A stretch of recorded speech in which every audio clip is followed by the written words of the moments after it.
believe in the death penalty? No, I don't believe in the death penalty. Why? Because I don't believe in retaliation, and just because a person does something wrong doesn't mean that they should get their life taken away from them.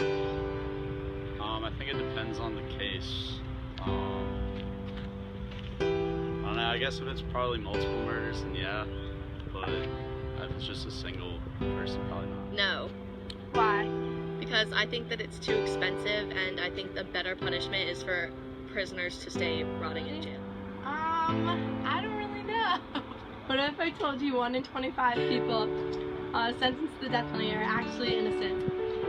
Then I don't think it's a good idea at all. To some extent, I think that it's a little bit extreme, but I also think that like extreme punishments are good for people who like time in prison isn't going to help them at all. I think on very severe like incidences where someone is already in prison for like multiple lifetimes, then I do believe in the death penalty because like it's just to keep them in prison is using our like tax dollars and stuff, and yeah.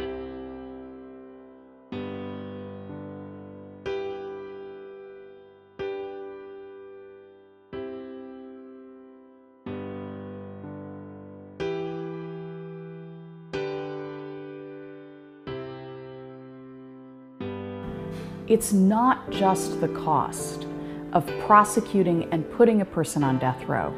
There's also the cost of keeping them there, because when they're on death row, they get further appeals, and those may last more than a decade. Cost of a death sentence is about $3 million, based on some good studies. The cost of keeping somebody in prison for life, even with their trial, is about $1.1 million.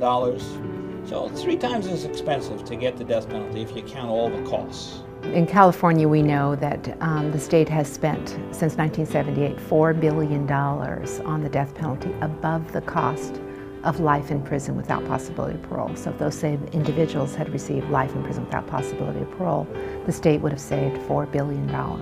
These are the sort of choices that politicians can make.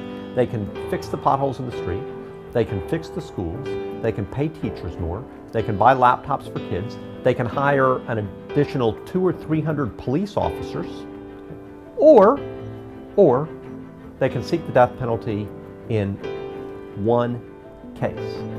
Average death penalty case cost the state millions of dollars. In California alone, since 1978, the total cost of enforcing the death penalty has been over $4 billion. That's $308 million for each of the 13 executions carried out. In fact, it costs up to 10 times more to give someone the death penalty than life in prison. So what a death sentence is really saying is, hey, this is America. And the way we treat the most despicable members of our society is by spending the entire budget of the Lord of the Rings trilogy on them.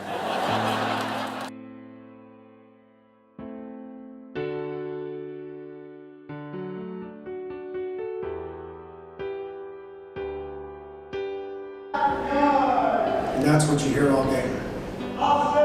That's what you hear 24/7. No way to live, huh? Don't break the law. Back in my cell, the noise has also begun. It's my neighbor downstairs again. As I get ready for sleep, I'm wondering whether I can make it. The guards have told me I can leave at any time if I can't take it anymore, and that idea is becoming increasingly tempting. The next morning, I wake up in my tiny cell.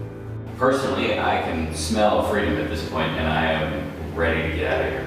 Stephen Hayes was sentenced in a Connecticut courtroom this week. Hayes was the man convicted last month for the murder of Jennifer Hawk Pettit and her 2 daughters in a 2007 home invasion in the state.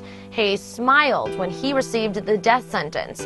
The jury deliberated for 4 days before deciding on the death penalty.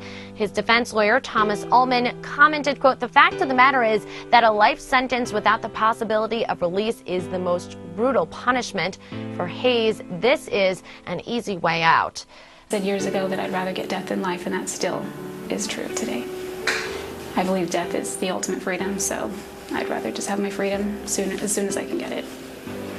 So you're saying you actually prefer getting the death penalty to being in prison for life? Yes.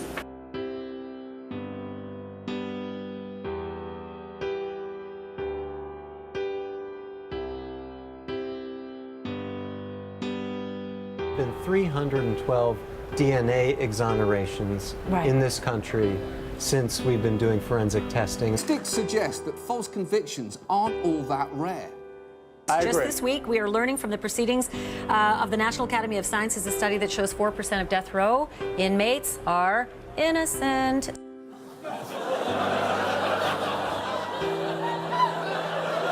I think you might be using the wrong tone.